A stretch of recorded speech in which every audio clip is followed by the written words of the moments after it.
Prime minister صاحب نے جو تقریر کی ہے اس میں تو وہ خدا کا شکر ادا کر رہے ہیں کہ آپ لوگ عدم اعتماد کی تحریک لے کر آئے، اور مختلف وجوہات وہ بتاتے ہیں کہ جس کی وجہ سے ان کی ایک تو سیاست، ان کے جو کارکن ہیں وہ ایک بار پھر سے متحمل ہو گئے.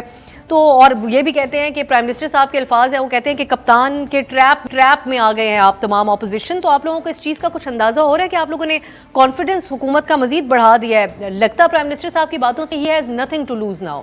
عمران خان صاحب جو ہیں وہ یہ جلسے کر کے کس کو تھریٹ کرنا چاہ رہے ہیں؟ دیکھیں بلاول صاحب نے تو ابھی ایک عوامی مارچ کی، اور آپ کو پتہ ہے کہ پی ایم ایل این جو ہے ویسی اس کی اتنی اسٹریٹ پاور ہے، ہم بھی اپنے جلسے کر کے اسٹریٹ پاور دکھا سکتے ہیں اور بالکل لانگ مارچ بھی ہوئے گا. لیکن عمران خان صاحب جو یہ تھریٹ کرنا چاہ رہے ہیں وہ کس کو دکھانا چاہ رہے ہیں؟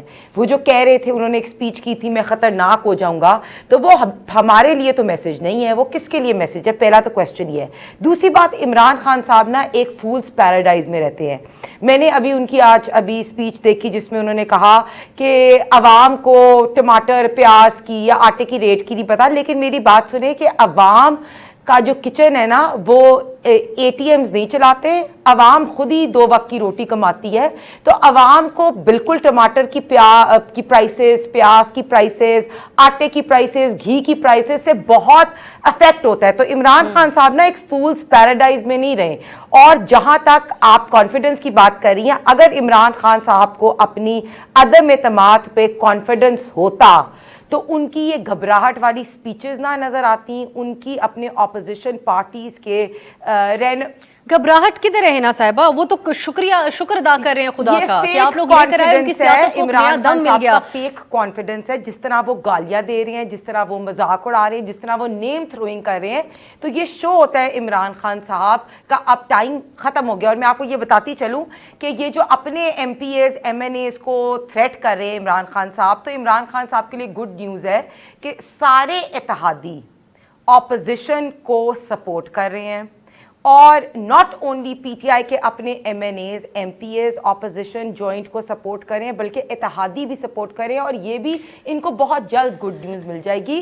سارے اتحادی تو نہیں، کل جی ڈی اے کی طرف سے بڑا واضح طور پہ آ گیا کہ پرائم منسٹر صاحب کے ساتھ غیر مشروط قسم کی حمایت کریں گے، اور باقیوں نے بھی کھل کر اپنا بیانات سامنے نہیں رکھے ہیں. پرویز الہی صاحب کا آج انٹرویو آئے گا، آپ 10 بجے دیکھنا، اور اس میں انہوں نے کہہ بھی دیا ہے یہ بات، اور آگے آپ کے پاس آ بھی جائے گی کہ 100% ہم لیکن اس پریس کانفرنس کا بھی بالکل مجھے اندازہ ہے جس طرف آپ اشارہ کر رہی ہیں. میں شرمیلا صاحبہ کا پرابلم میں، اور عمران خان کی جتنی بھی سپیچز ہوئی ہیں، جس طرح وہ بلاول صاحب کا مذاق اڑا رہی ہے، یا مولانا صاحب کو نیم تھروئنگ کر رہے ہیں، یا زرداری صاحب کو.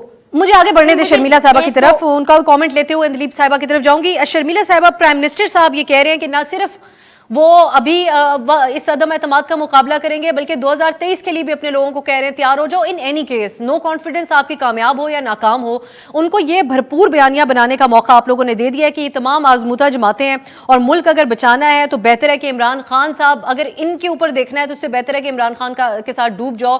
یہ ایک آپشن ہونا ہی نہیں چاہیے عوام کے ذہن میں. تو اس حساب سے تو وہ اگلے انتخابات کے لیے بھی اپنی کیمپین شروع کر چکے ہیں. آپ لوگوں کو کہیں نہ کہیں یہ لگتا ہے کہ عدم اعتماد کے حوالے سے یہ فیصلہ ٹھیک نہیں تھا اپوزیشن کا اس ٹائم پہ؟ دیکھیے، بہت شکریہ ابسا. بات یہ ہے کہ یہ عدم اعتماد تو بہت پہلے آ جانا تھا. اگر پی ڈی ایم میں دیگر جماعتیں پیپلز پارٹی کی یہ بات مان لیتی کہ عدم اعتماد لایا جائے تو شاید یہ سال بھر پہلے آ چکا ہوتا. لیکن آپ کو معلوم ہے کہ پی ڈی ایم کی اگر تاریخ اٹھا کے دیکھیں تو یہ کہا گیا تھا دیگر جماعتوں کی جانب سے کہ استعفے دیں اور لانگ مارچ کریں. اور اس وقت بھی بلاول بھٹو زرداری صاحب نے کہا تھا کہ نہیں، پہلے آپ تمام آئینی آپشنز جو ہیں وہ ایگزاسٹ کریں، جس کے اندر نو کانفیڈنس موشن شامل تھا. بہرحال دیر آئے درست آئے، اب چونکہ یہ فیصلہ ہو گیا ہے، ریزولوشن جمع ہو چکی ہے، تو میرا خیال ہے کہ اب جسے کہتے ہیں نا کہ حکومت یہ الٹی گنتی شروع ہو گئی ہے. اب یہ جلسے جلوس کرنا، یہ دھمکیاں دینا اپوزیشن کو، یہ اوچھے ہتھ گنڈے استعمال کرنا، یہ مناسب بات نہیں ہے. ایک ہوتی ہے انسان کو ڈگنیٹی کے ساتھ اپنی ڈیفیٹ ایکسیپٹ کر لینی چاہیے. اب ڈی چوک کے اوپر 10 لاکھ بندے لانے کی بجائے آپ اپنے 172 بندے پورے کر لیں اسمبلی کے اندر، کہانی ختم ہو جائے گی. مطلب اتنی باتیں کرنا، یہ جلسے کرنا، یہ جلوس کرنا، اپنے ایم این ایز کو تھریٹ کرنا، ان کو اندر ڈیورس رکھنا. دیکھیے نمبرز ہمارے پاس پورے ہیں، اور اگر آپ حساب بھی لگائیں تو اگر ان کے اتحادی ان کو چھوڑ دیتے ہیں تو ان کی حکومت گر جاتی ہے، اور ان کے اتحادی ان کو چھوڑنے کو تیار ہیں.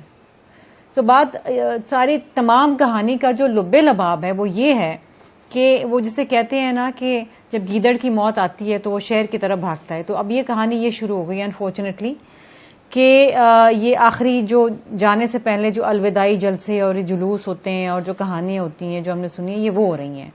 تو اس کو بیٹھ کے صرف انجوائے کریں، اور اس میں کچھ ایسی خاص بات نہیں ہے.